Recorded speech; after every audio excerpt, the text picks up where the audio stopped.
Good morning, everyone. Thought I'd get in quite early with daily video before you get caught up in your busy days. If you're anything like me, then your morning started really early and people have been on the phone very early. So anyway, it seems like it's going to be one of those weeks.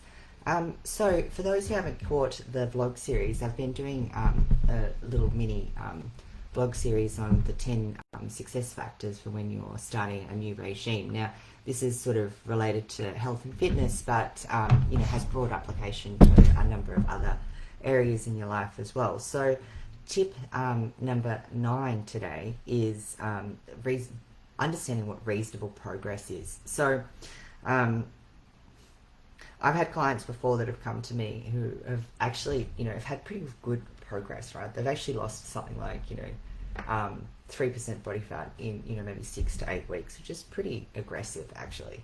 And then, they'll actually go, oh, why are things not working for me? I don't really, I haven't really noticed too much of a difference. And it's quite mind-blowing because it's actually quite a tangible result. It's actually quite a good one. If that's what they're heading for in terms of body recomposition, obviously. Now, I think the thing is that, if we actually applied a little bit of arithmetic to this, you'll see why that is actually pretty remarkable. So imagine if you started at, say, 30% body fat and you lost just 1% of body fat over a year. Then for a female, for example, that would get you down to about 18% body fat, which is quite athletic and very healthy. Especially if you're, if you're doing quite a lot of training and you want to get your body composition into a maintainable state. It's not competition lean, but, if this is where you're starting out, then, I would suggest that competition is probably not on the cards for you anyway. Not in a sustainable and healthy way, and not with a view of longevity in the sport, for in any case, personal opinion. So, yeah, anyway, point is if you've gone from 30% body fat to like 18 in 1 year, that's like absolutely astounding, right? Like, yeah, 12 months might seem a long time, but you've just gone from basically someone who's obese to someone who's athletic in 12 months, which is quite a phenomenal transformation. So these things can actually happen quite sustainably, quite quickly, and quite reasonably if you're consistent and you do the work. Now, to do that as well, it would involve, a fair bit of adherence to your diet and training. But if you're prepared to put in the work, then yeah, these results can actually happen, and not in a way that would make you insane as well. And that's kind of my favorite transformation, right? Because it really unlocks a lot, and it makes you realize that when you actually take control of your body composition, how much else in your life you can actually take control over. So, and again as well, like if you're expecting to put on some lean muscle, well, on average, it's really between, depending on, your age, your gender, all those sorts of things, it's anywhere between sort of 2 and 5 kilos would be reasonable of lean body mass, lean body muscle mass, sorry. And so, you're not going to be gaining like, a kilo every month necessarily. Like if you think about it, like 5 kilos of muscle over a year, you do the maths, that's less than 2 kilos every 2 months. So, sorry, it's 1 kilo, less than 1 kilo per every 2 months. So it's going to take you a little while, right? And so I think the thing is that when you're waiting for changes to happen, progress might seem really slow and non-existent. But, it's really that compounding effect, which I've talked about in the other videos as well, right? So over the long haul, both outcomes actually represent, amazing progress. And so we need to be really manage our expectations about what reasonable and amazing kind of progress actually looks like and the time that it actually takes. And one way to do this is, is to actually acknowledge the daily wins, which is a really good practice to get into. It's actually, you'll find that a lot of people who have gained success in various others areas of their life, and you might even do this in some aspects of your life already, like if you're pretty career minded, you'd probably already do this, or if you're in your own business, you probably do this as well. But essentially, you need to start by acknowledging the daily wins. And and when we don't, we tend to miss out on making a lot of progress because we don't actually appreciate it. And we also take away the joy that the daily wins or the progress as we're going through the journey can actually give us.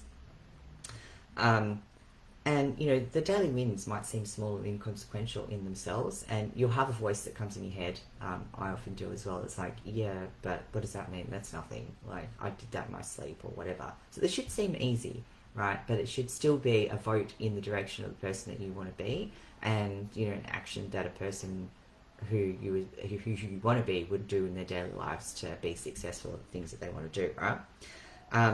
So the whole idea is, they are small and inconsequential, but they add up, and you've got that compounding effect over time. And the thing is, well, when you start to actually acknowledge this, you start to have, start to experience things a little bit more richly and rewarding. Again, it pulls you out of the day-to-day and actually gets you to have a moment of mindfulness and reflection, which is always great. I don't think there's a successful person out there that doesn't talk about the importance of intent, mindfulness, and so on, and reflection, and also where do I get those learnings and applying that. So that's really important. The other part is as well is that we need to recognize momentum versus speed.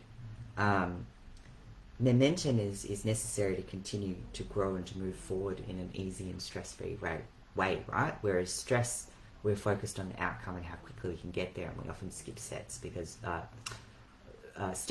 we're so focused on getting there as quickly as possible, and then wondering why it doesn't work.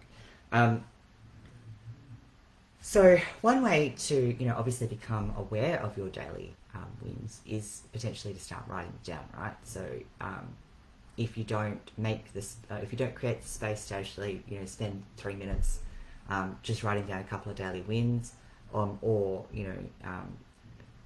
meditating or reflecting or whatever, then you're not going to do it. So actually pulling yourself out and actually, writing 2 or 3 points down, even if it's in your phone, will take you no time at all. When you become aware of your daily wins, then you get to acknowledge that. But the second part to that, so there's one, you've got to sort of find some sort of mechanism to actually become aware of the daily wins.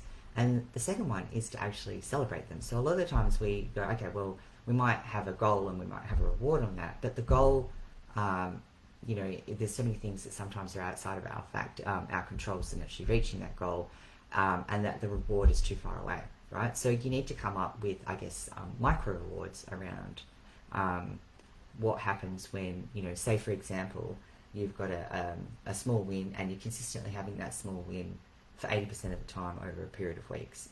Well, you might want to think of what kind of micro reward you could get in there. So is that booking yourself in for a massage, or is it going and getting your hair done, or buying yourself a new outfit, or whatever the case may be. Have a think about what are some of the things that you could afford that would make you feel rewarded for doing the things that you want to do, and be consistent with actions that are going to get you to your goals, so that you can keep that motivation going when things feel a bit hard or they don't seem to be going your way, or when progress seems really slow. So so those are the 2 tips.